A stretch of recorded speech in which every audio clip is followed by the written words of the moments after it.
Hello, everybody, and welcome to the Attractions Group podcast. This is episode 104. I'm Ryan Sir, along with Don Helbig. Don, how you doing today? I'm doing great, Ryan. How about you? I'm doing pretty well. You just got back from a trip to New York City. I did. What an adventure. Started out last week, got there on Thursday, got to see the Yankees play ball at Yankee Stadium. That was always on my bucket list to do that. Went to iconic Coney Island, rode the Coney Island Cyclone. Absolutely loved that ride. Got to experience Dino's Wonder Wheel, a couple of spins on that. That was a lot of fun, just the history that's involved with that. Nathan's hot dogs, did you go to Coney Island if you don't eat Nathan's hot dogs, right? So did that, some Broadway, plays. It was fun just to we stayed in Times Square at our hotel. So just to be able to, meander around Times Square. Sometimes it was easy to kind of get lost because all the streets, a lot of them look the same. But I had a great time. Coming back was an adventure. Our plane was supposed to leave around 6:30 on Sunday night, but because of weather, all flights were canceled through Tuesday. So we weren't going to be able to fly out until Tuesday. Well, that wasn't going to work because my daughter and her husband, school teachers, they both started back to school on Tuesday.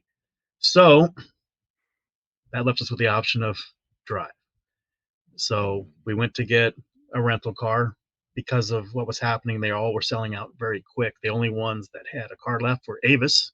So we had to go to the Kennedy Airport to pick up the car at Avis. But when we got there, we had a reservation and everything, but it was still almost a 3-hour line just to get the car. So by now it's already 6:15 before we're even able to leave the airport and make the trek back home. So it was about 10 hours to drive back home. I'm used to that, just traveling around driving, even going back to my hockey days, being on the bus, 10, 12-hour trips, no big deal. But, it wasn't the ideal way to get back, but, it was all part of the experience. Sounds like you had a wonderful time. I did. I'm going to go back again next. I loved it. It was fun. Yeah, just avoid the storms next time. All right. Well, before we get into this week's guest, and we do have a very good guest this week, just a reminder that you can follow us on your favorite podcast apps, Apple, Google, Spotify. You know the drill. Also, we're available for a video podcast on YouTube by searching for the Attractions Group podcast and smashing that subscribe button.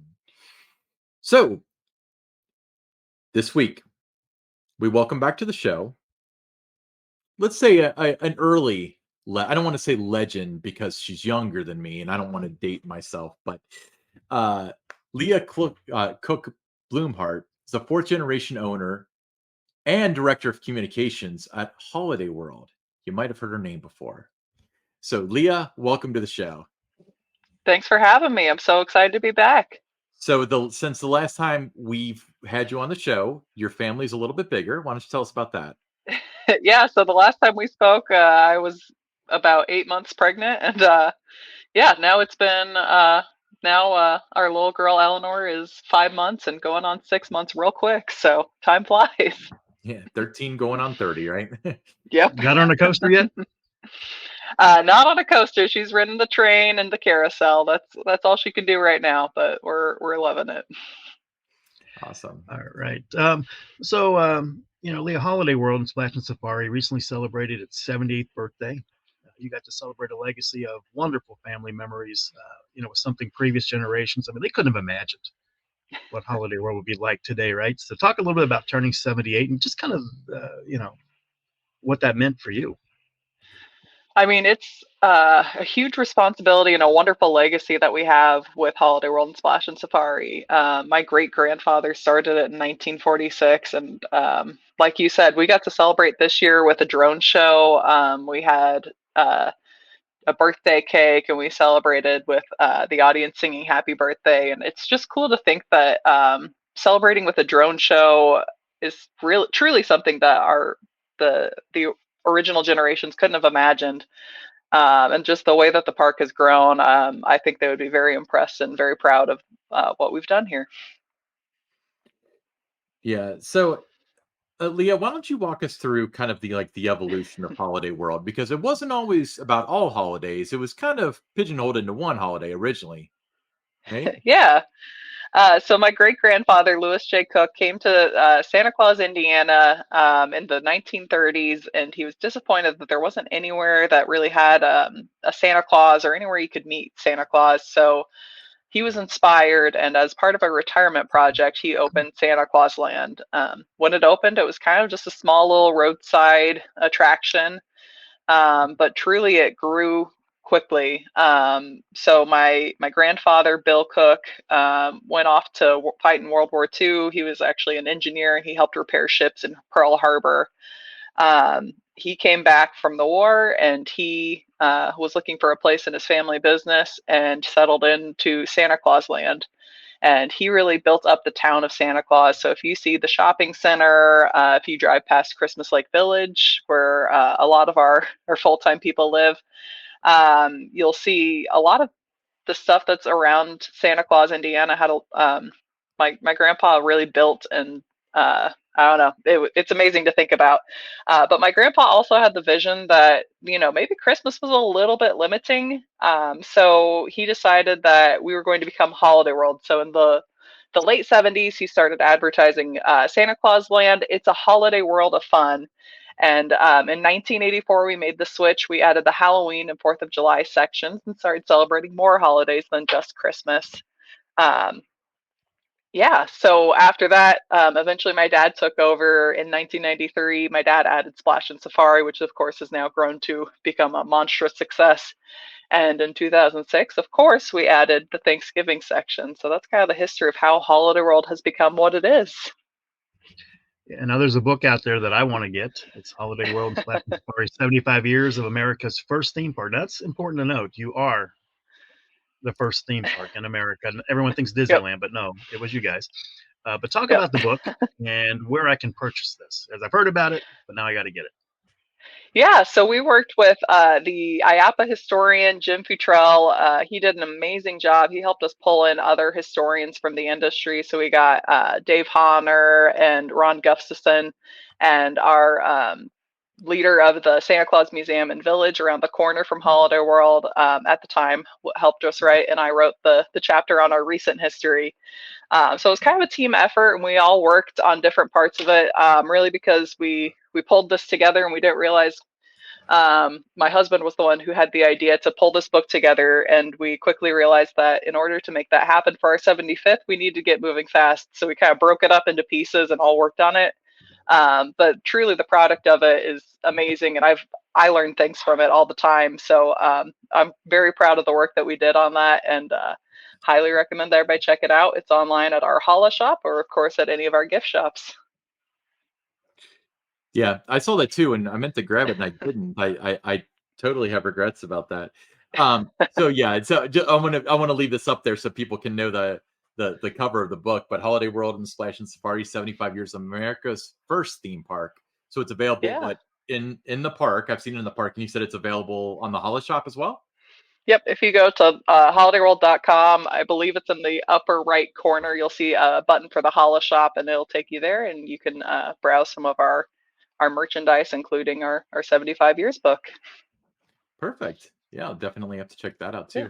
too. So one of the more fun stories, and you and Don had some fun with this several months ago, and it seems like it hasn't gone anywhere. But Good Gravy. So you guys took a pretty good risk on that with the name and the theme and so on. That kind of tells its own story. But here we are. It's been open for several months. How did it turn out? Our guests love Good Gravy, so it's been amazing to hear everybody's feedback, and it's even more exciting to hear. We love to hear the guest feedback, but the enthusiasts are always a little bit more opinionated, so it's more fun to hear from them that we've gotten a lot of love. But yeah, I mean, it's just we poured a lot of heart into this project, especially. So to hear the guest feedback be so positive, it warms our hearts and inspires us for the future.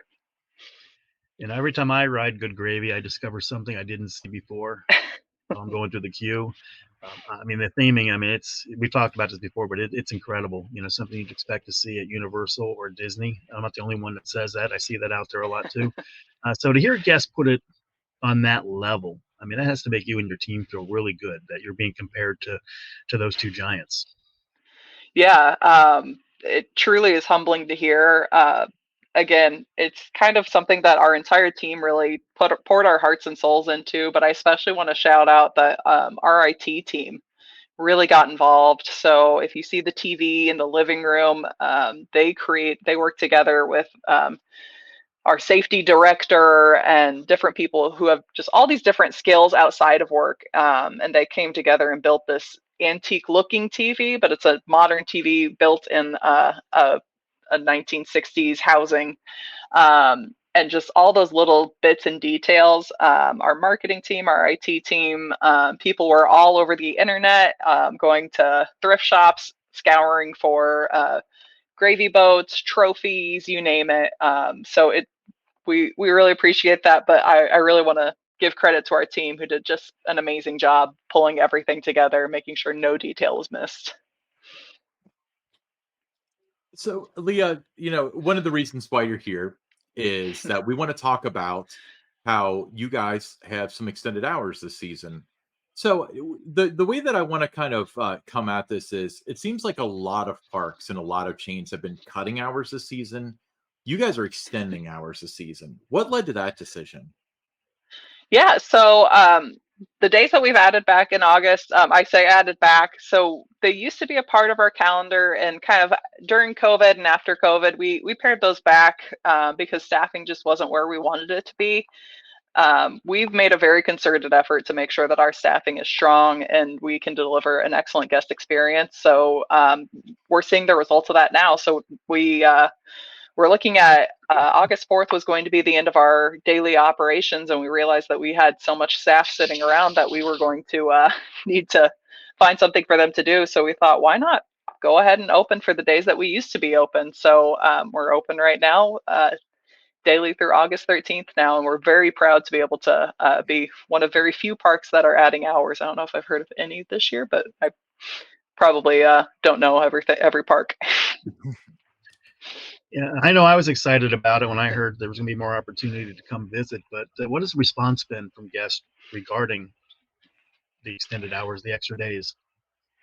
We especially here, so Illinois schools have a different school start date than the rest of us. And I actually just had some friends of mine come down from Bloomington, Indiana, because they were like, we know that Indy schools go back the first week or the last week of July. So we knew that this week would be a perfect week to come. It's generally a more laid back week, attendance wise. And so it's just kind of a nice way for us to kind of slowly exit the daily operations and get to leave on just a great note and have a ton of fun with our team members are having a great time as well. Yeah. Well, I guess having too much staff. So what are we going to do? Let's open for the week. That sounds Yeah, like a problem to have. exactly. Yeah. Tell us about Friday Night Live. Yeah, so Friday Night Live is our newest event. It's going to be Fridays, August 16th, 23rd, and 30th. So we will be open from 5 to 10 p.m. It's just Holiday World, pretty minimal on the kids' rides. The focus really is for adults and families with older kids. We're going to have live bands playing we've got some bluegrass music and some cover bands. So there's going to be the first night's going to be 80s night, the second night's going to be 90s night, and the last night's going to be the aughts night. So maybe a little boy band in there too. I hope so. We're just going to have a lot of fun with this. And yeah, Splash and Safari will be closed, but it's going to be a ton of fun. We already got a lot of people in our community that are planning date night right now. So it's exactly what we want to see. Now, it seems to me, just listening to your podcast and just, observing things when I've been at the park, but, you and your team, everybody seems to, collaborate, just have a great time, come up with all these ideas and, being quirky and all that. But so how did you come up with the idea, for an event like Friday Night Live? Was it just something you're just sitting around a table and somebody just throws it out there and, hey, yeah, that sounds good, let's do it? Yeah, sorry, I've got a dog that wants to be a part of the podcast right now. No, so we definitely have a very collaborative team, and we've kind of thought about Friday nights before. We see that other parks kind of have more of an extended weekend than we do, and we've always just kind of dismissed that as we have a very very strong football program here. I don't know if anybody's heard of an athlete named Jay Cutler. He's from Santa Claus, Indiana.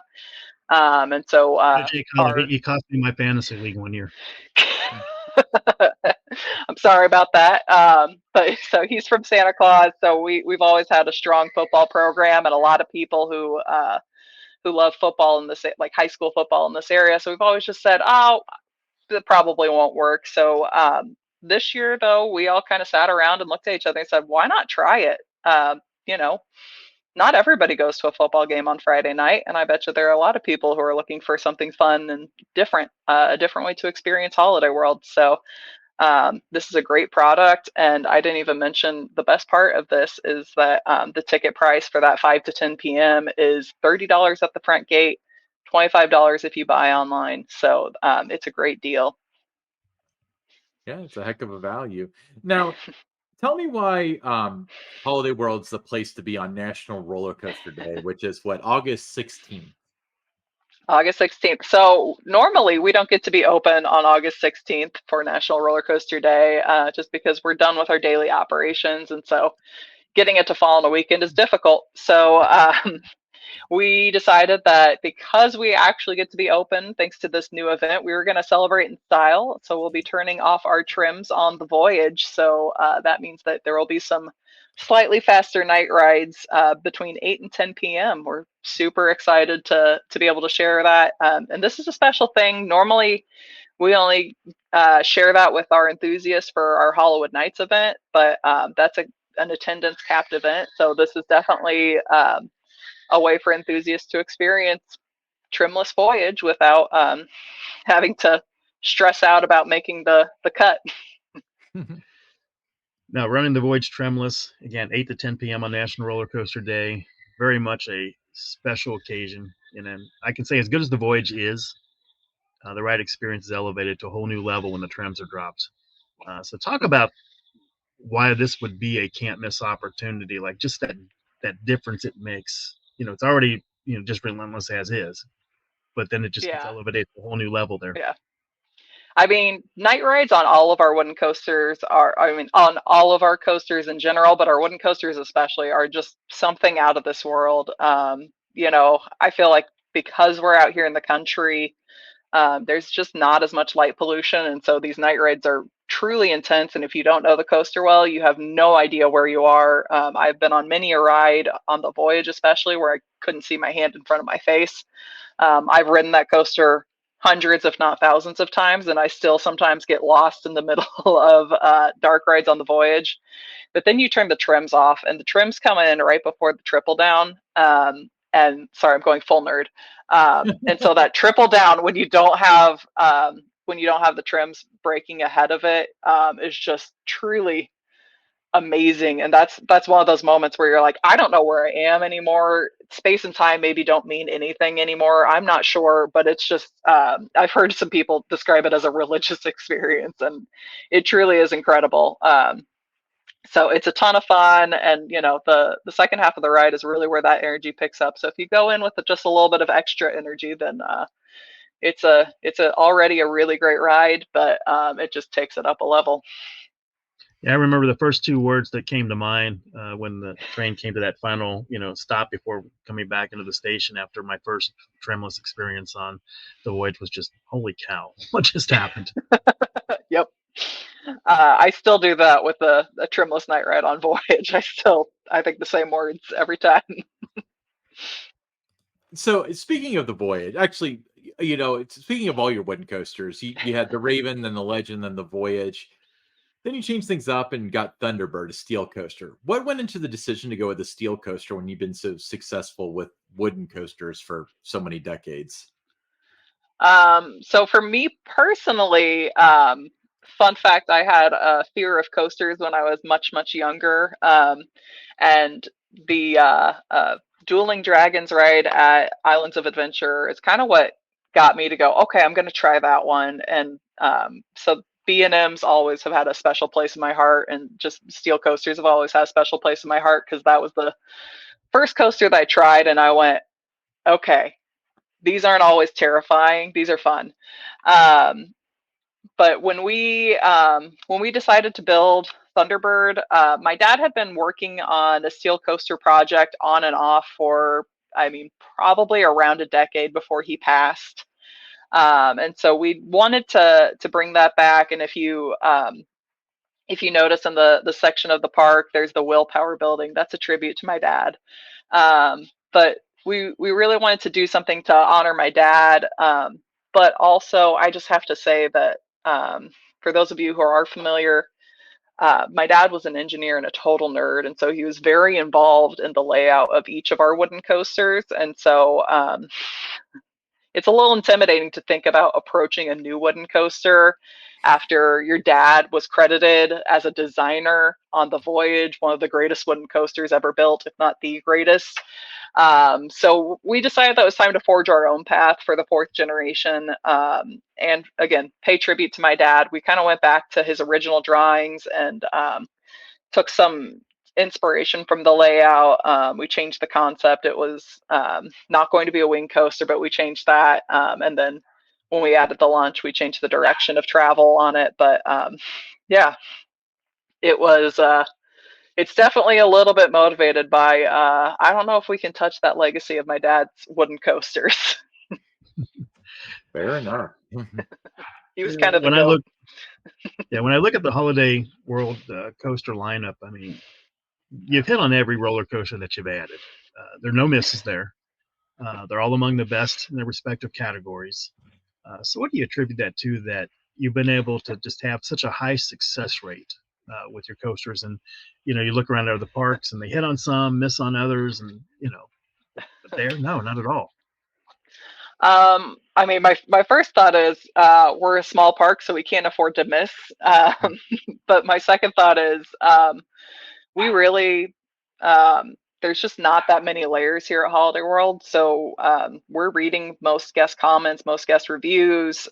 We see all the feedback, and so we're very in touch with what guests like and very much in touch with what they don't like as well. So I personally answered a lot of Facebook inbox messages in my day. So it's just something that, we like to stay in touch. We like to make sure that we understand where the guest is, and we want to deliver every time. We also thankfully have some great enthusiast friends. So I've got a shout out for our Vekoma family boomerang. We actually had a couple enthusiast friends that started feeding the drum of, you guys need a Vekoma. You got to check out these next gen Vekomas. They're incredible. And so slowly we kind of got on board with that and got the family, we saw what they were doing with family coasters and we knew we had to have one. And of course the boomerang is something you can commit to easily in the year after a pandemic. So that was kind of an easy choice, but yeah, we got to stay in touch with our guests. We got to know because we can't afford to miss. Yeah. So, unfortunately, it seems like as of this recording, time is dwindling for the 2024 season to enjoy Splash and Safari. So, if somebody comes to visit, what are some of the not miss attractions at Splash and Safari that you would recommend? I think so. We're the water coaster capital of the world. So Wildebeest is our award-winningest water park attraction. It's been the number one with the Golden Ticket Awards almost every year. Last year, the Mammoth took it. And Mammoth is the Guinness Book of World Records world's longest water coaster. And then Cheetah Chase was the world's first launched water coaster. They're all can't miss. I think my favorites though are between Wildebeest and Mammoth, and between Wildebeest and Mammoth, that's your pick. I prefer Wildebeest because you're going straight forward the whole time. And I feel like you get a little more, I don't know, I just think it's got a little more fun over those hills. But Mammoth, you get to be in a circle facing your friends and family, and you get to watch your friends and family go backwards, or you're going backwards yourself. So that's a dealer's choice on that one, but they're both a ton of fun. Yeah, I think your water park, it can't be missed. I'm not the biggest water park fan, but at Holiday World, I've got to experience it because everything looks, just so fun. You mentioned the 3 water coasters there, and being included with the park admission. I mean, that's just another bonus there. Yep, 2 parks for 1 price. Now, Holiday World, you offer several, free amenities such as free soft drinks, sunscreen, parking. You got package pickup, the Wi-Fi, the inner tubes. So how important is it to provide these complimentary services for your guests? I think if we ever stopped offering free and limited soft drinks, I think people would come burn the place down. So but no, it's so important to us that we want to be seen as a value park. We are a high quality park, but we have a lot of value. We want to make sure that you know what you're getting into when you come to Holiday World. That's why if you visit our website, you'll see all of our food and beverage menus online, including prices. We want to be transparent. We want to help you plan your day. We don't want to feel like you're having a gotcha moment where we're um, taking something from you. We want you to be able to plan your day and know exactly what you're going to spend. But the free and limited soft drinks are truly core to Holiday World's identity at this point. I can't tell you how many people I have met from all around the country that I say, oh, I work at Holiday World, and they'll say, hey, is that park with free soft drinks? So it's an amazing recognizer for us, and of course, for some of these, parking. I don't think we ever charged for it. We just hit a day where we realized other parks charge for parking. We don't. We should really talk about that. So yeah, we've always kind of been that way. Santa Claus Land was actually totally free at first, and then they introduced charging for rides. Mostly, they said because the kids were having some knockdown, drag out fights over who got on which ride, so they had to add a little bit of order to it, and then slowly the paid park model came into play. So touching onto the soft drinks thing again, because that's a cash cow for a lot of parks. What does it do? I mean, I understand the value, and I completely understand and sympathize with wanting to create the value and how you Yeah. guys see Holiday World. But from a business standpoint, what does that do for you? Um, so first of all, our net promoter scores are something that other parks and FECs envy. We do very, very well, and I think it's important to us because it gives people a little bit of grace. Maybe we didn't. It's very important to us to also be the cleanest park in the world, but maybe we didn't pick up a cup here or there. I just think it gives most of our guests a little bit of leeway with us, that they're willing to say, you know what, they're good people, we trust them. But I also think that you know sorry. Um, I also think that the free soft drinks, the one way to look at it is it's such a high margin item. Why would you skip out on that? And the other way to look at it is it's such a low cost to us. Why not? Um, and I think it builds such a trusting relationship with our guests that yeah, like I said, we definitely can't get rid of them, and we're definitely not trying to get rid of them. It's important to who we are. Let's talk about the culinary experience at Holiday World. I think it's fantastic. It doesn't take a back seat to any other amusement or theme park in the industry. Um, one of my favorite dining locations is the Plymouth Rock Cafe. Love the Thanksgiving meals. I mean, you Oh go in, yeah. you get an actual Thanksgiving meal. What you would have at home there. I mean, it's Yep. the portion sizes are great and all that. But what are some of your favorite dining locations and meals at the park? I'm generally a fair weather fan. I generally go with whatever is newest in the park is where my favorite place to go is, because I've eaten these meals so many times in my life. So right now, my favorite is we took our barbecue location and made it a little bit more authentic barbecue. So it's Sam's Smokehouse. There's ribs, brisket. My favorite there's a smokehouse salad. It comes with a very generous sized cornbread side, and it comes with a barbecue side as well. There's corn ribs there that it's like breaded pieces of like slices of corn. It's amazing. But I also am a huge fan of the snack house up by Thunderbird. They have a lot of bowls. The mac and cheese, the hot honey mac and cheese is delicious. The Thunderbird bowl is fries with chicken tenders and bacon and ranch, and you just can't miss with that combination. Yeah, you mentioned the ribs and the brisket at Sam's. When I was there on my last visit, I'm sitting there at the window looking at it, and I couldn't decide which one to get, so I just got both. That's a great choice. It's so hard to pick. They're both so good. Porque no los dos, as they say. So, Exactly. um, so let's talk about the rest of the season. Do you have any other events coming up? Things that you want to talk about? You want the audience to know about? Yeah, so Kids World starts August 17th, the day after our first Friday Night Live. So the way I've described it is you gotta, if you're traveling from out of town, you got to bring a grandparent or somebody so you guys can go out, have a date night, and then bring the kids for Kids World. It's all the rides and slides of Holiday World and Splash and Safari, plus entertainment, some fun zones with percussion and bubbles, and a lot of food that's geared towards kids as well. I've got my eye on a funnel cake flight that looks incredible. Um, yeah, it's going to be a ton of fun, lots of food. Of course, Friday Night Live is going to go August 16th, 23rd, and 30th. We're trying out those Friday nights right now. And then our signature event, Happy Halloween Weekends, begins weekends mid-September through the end of October. We're going to have totally new menus for that as well. Fun entertainment, and there's going to be some fun surprises still for us to reveal.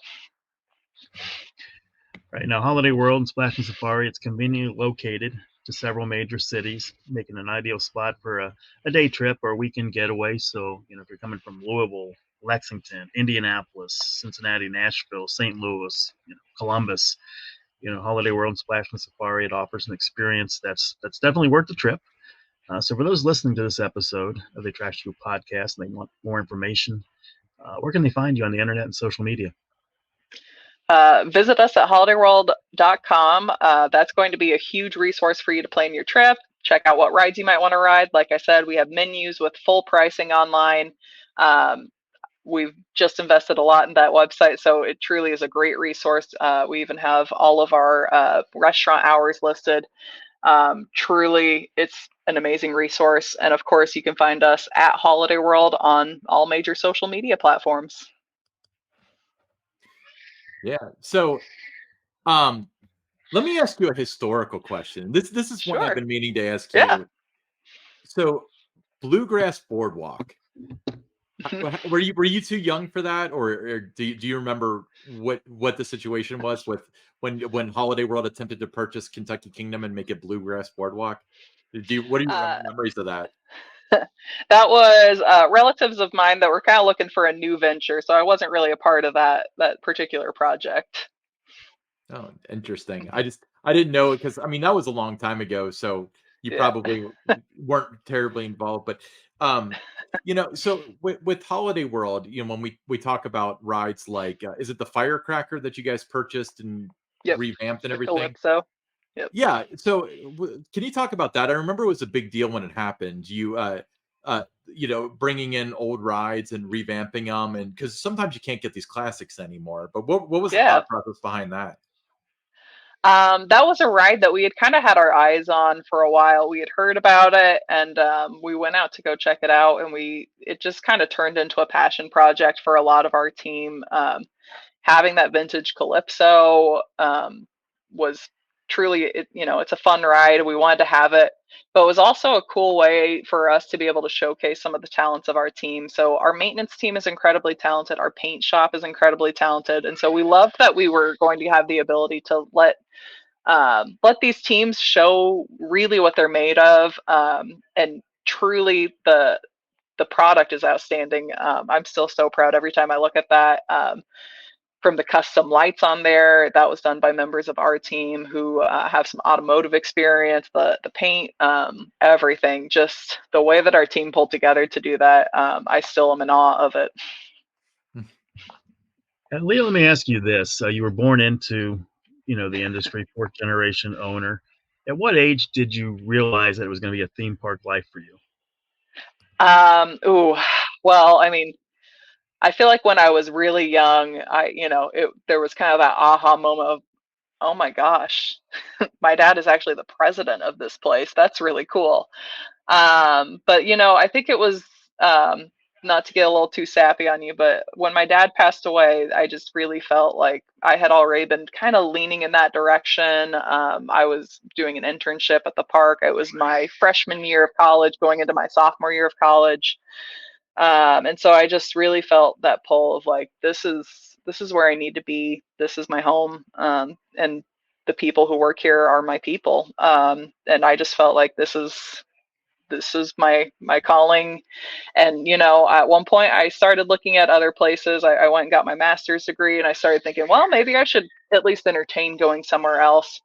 And truly the moment that I cemented it was when I started looking at applications for other jobs, and I just thought, you only do one thing at other places. We're such a small business that you do so much of everything. That just kind of blew my mind to think like, oh, if you apply to be an analyst, you are just an analyst, or if you apply to be in communications, you are just in communications. There's not a lot of cross training there. So yeah, I realized that this is where I want to be. This is where I want to have my cross training, and this is where I want to braid pizza crusts on a day where we're low on staffing, and this is where I want to run the rides.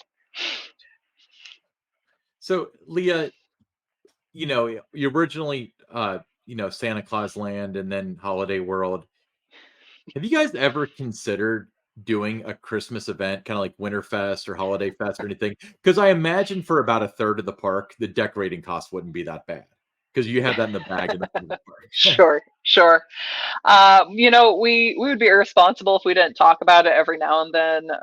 So every few years we'll start talking about something. And actually, a couple of years ago, we tried a concept for an all-you-can-eat buffet at Santa's Merry Marketplace, because we were talking with the town and the Visitors Bureau, and so the town of Santa Claus actually has plenty to do during Christmas. They have a craft fair. We've got the Festival of Lights. The campground next door turns into a drive-through light show. So there's plenty of stuff to do here. And so we talked to the Visitors Bureau, and we said, what do you guys need? And they said, it's kind of disappointing that people have to go out of the county to go get food because, all the fast food is in the next county over. They said it would be really cool if we could have Holiday World. You have a ton of restaurants there. If we could have some food available for people. And the buffet went well, but we had 2 nights. One went super well, and one only went kind of well. So we just kind of decided that's kind of our team's downtime. So we want to be very, very careful about the way we approach that. Right now, our full-time team gets a 2-week break around the holidays. And so we want to be very careful about messing with our team's personal time. We know this is a demanding job, so we don't want to mess with that unless there's a really, really good reason. Yeah, Leah, one of the things that, caught my attention, I go back to my career. I had 18 years working in professional hockey, 17 years working in the amusement industry. You get to see and work for a lot of different places, but you get to see, different teams are comprised, how people get along, the collaborations and things like that. And, just blown away with just the culture that you have there. You can tell by listening to your podcast, how everybody just loves being together, and collaborating with each other. You see that out in the park, whether it's the rides, associate people working in the restaurants, the shops. Everybody just seems to really love what they're doing and love the people they're working with. So what do you attribute that culture to? Because it's definitely not everywhere. I think my dad set a really great example, so we were lucky to have that. But I would love to say that it's something that we do. Truly, I think the most important thing that management can do is put your employees first. Your employees, when they're put first, they'll put your guests first. But I also just think that um, our directors do such a good job of looking out for the front line. They're always looking out for who's out there. They're always on a hot day bringing out popsicles and different things. We're looking out for that frontline staff, and I think that's what builds that camaraderie. And I also think that it's fun to get your hands dirty. So, right now we're going into those days of the year where our staffing's going to get lower. We're still going to be able to offer a very strong product, but our staffing's going to get lower. So you're going to see a lot more of our full-time members out running rides. Like I said, braiding pizza crusts, just lending a hand wherever we can. And I think that just builds such a sense of community. Nobody is too important for any job. Yeah. Awesome. Yeah, well, we appreciate just one last question, Leah, because I know that your personal life's getting a little chaotic, but Can you hear? no, not at all. So, Okay. but you mentioned your father Will and the example that he set. Obviously when he passed away very unexpectedly, and everybody that knew you and your sister and your grandmother and so on, but we really all felt for you.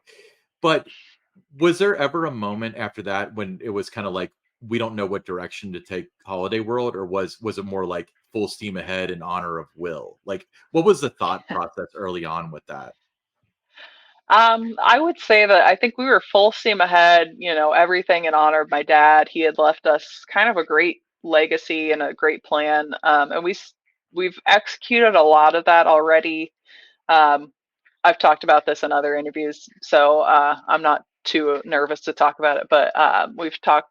One of the things that my dad still wanted to do that we haven't gotten to yet is a birthday section that would be kind of a kids section of the park.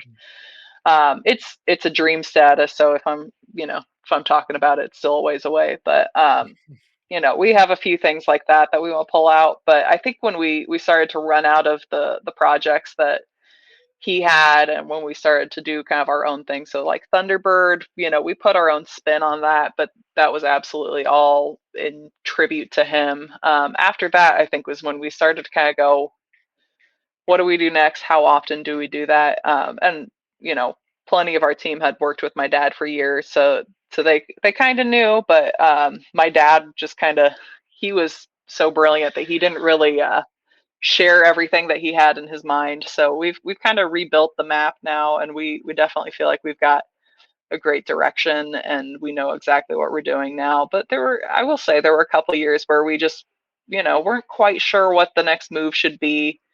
But we're in great shape now. And I'm so proud of our team and the way that we work together, and we pull our new attractions together, and everything that we're doing is built through collaboration, and I think it shows. Very nice.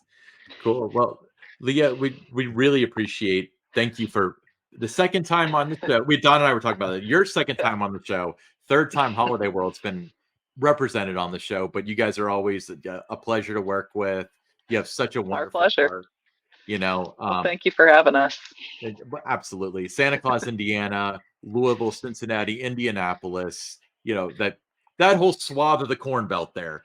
You should be at Holiday World right now, right? Absolutely. Cool. Well, thank you so much. All right, Thank you. everybody, stick around. We got the pick six coming up next.